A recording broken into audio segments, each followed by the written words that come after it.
नमस्कार मंडळी. मागच्या ब्लॉगमध्ये मी तुम्हाला दाखवलेलं की आम्ही केळवणाची तयारी कशी केली आहे ते, आणि या ब्लॉगमध्ये त्याच्या पुढे आम्ही काय केलं, कशा प्रकारे केलं हे दाखवणार आहे.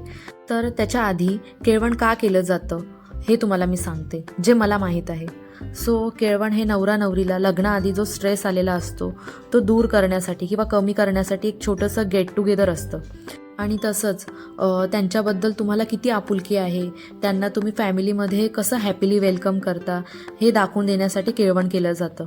आणि त्यांच्या नवीन नात्यांच्या शुभेच्छा देण्यासाठीही केलं जातं केळवण. चला सुरुवात करूया आपल्या केळवणाला. तर आधी मी नवरदेवाला म्हणजेच नकुलला ओवाळून घेतलेला आहे, त्याला तिलक वगैरे केलेला आहे. आणि आता मी खुशालीला ओवाळते, तिला हळद कुंकू लावते आणि तिची ओटी भरून घेणार आहे. तर ओटी भरताना मी ओटीमध्ये ब्लाऊज पीस, नारळ, गजरा, बांगड्या आणि फळ आणि काही पैसे दिले. आणि आता मी इथे त्यांना छान छान गिफ्ट देते.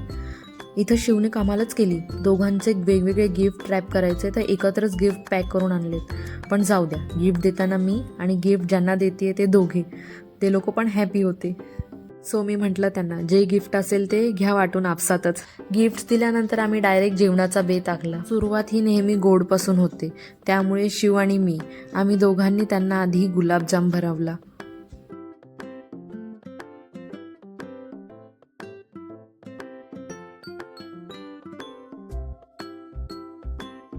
मी त्या दोघांनाही एकमेकांना भरवायला सांगितलं पहिला घास.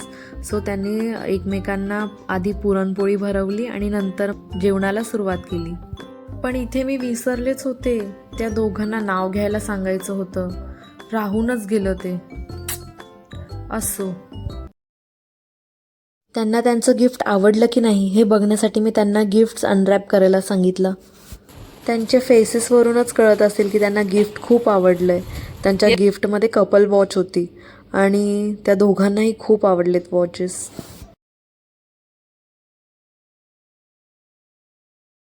सूट हो रहा है क्या?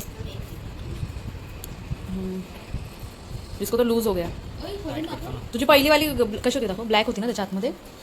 ही पण मस्त आहे तुझी ना फर्स्ट वाली. कुठली आहे ती फर्स्ट? वॉच बघून झाल्यानंतर त्यांनी दुसरं गिफ्टही ओपन केलं. त्याच्यामध्ये काही स्किन केअर प्रोडक्ट होते आणि काही मेकअप होतं. तर तेही त्यांनी ओपन करून बघितलं, त्यांना खूप आवडलं. लहान असताना आमच्या चॉकलेटसाठी हे तू घे, हे मला हवं आहे, अशा छोट्या छोट्या गोष्टींवरून भांडण व्हायचं. तर मी नकुलला तेच बोलले, आता हिच्यासोबत भांडशील का चॉकलेटसाठी? तर तो मस्तीमध्ये मला खोटं खोटं भांडून दाखवत होता.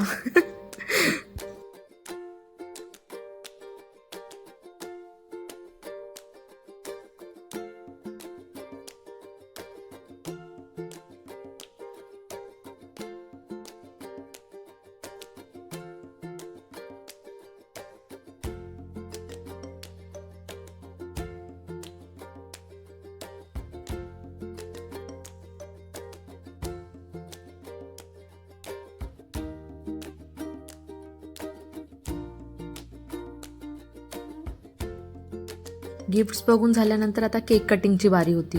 केक कटिंग करण्यासाठी त्यांच्यासोबत यशूही सामील झाला. ॲक्च्युली त्यांच्या जेवायच्या वेळी यशू झोपला होता, म्हणून त्यावेळी तो व्लॉगमध्ये नव्हता. इथे त्यांना जॉईन केलं. यशूची एक चांगली सवय, तो गोड अजिबात खात नाही, कारण मी त्याला सुरुवातीपासून कधी गोड दिलंच नाही.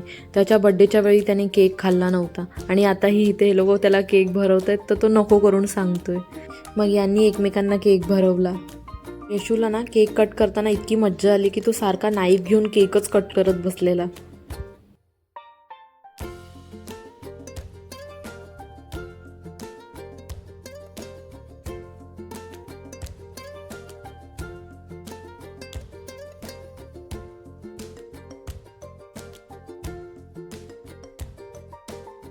सकाळपासून हे लोक आलेत, पण आम्ही एकत्र एकही फोटो नाही घेतला. म्हणून बोललो चला एकत्र एक फोटो काढू. तर त्यातही व्हिडिओ ऑन झाला. तर असं झालं आमचं छोटंसं गेट टुगेदर. त्यांना इथून घरी जायला 2 तास लागणार होते, म्हणून अंधार व्हायच्या आधी ते लोक निघाले. तसंच आम्हालाही येशूसाठी कपडे घ्यायचे होते, म्हणून आम्हीही मार्केटला जायला निघालो. तुम्हाला कसं वाटलं आमचं सेलिब्रेशन मला कमेंटमध्ये सांगा. आणि हो, तुमच्याकडे कशा पद्धतीने केळवण करतात हेही मला कमेंटमध्ये नक्की सांगा. जर तुम्हाला हा व्हिडिओ आवडला असेल तर लाईक आणि चॅनलला सबस्क्राईब करायला विसरू नका. भेटू पुन्हा एक नवीन ब्लॉगमध्ये. तोपर्यंत बाय बाय. जाओ दे दो अपना अपना, बस अभी तक अपन प्रो नहीं हुए इतना. चल आराम से जाओ. हाँ बाय, सांभाळून जावा.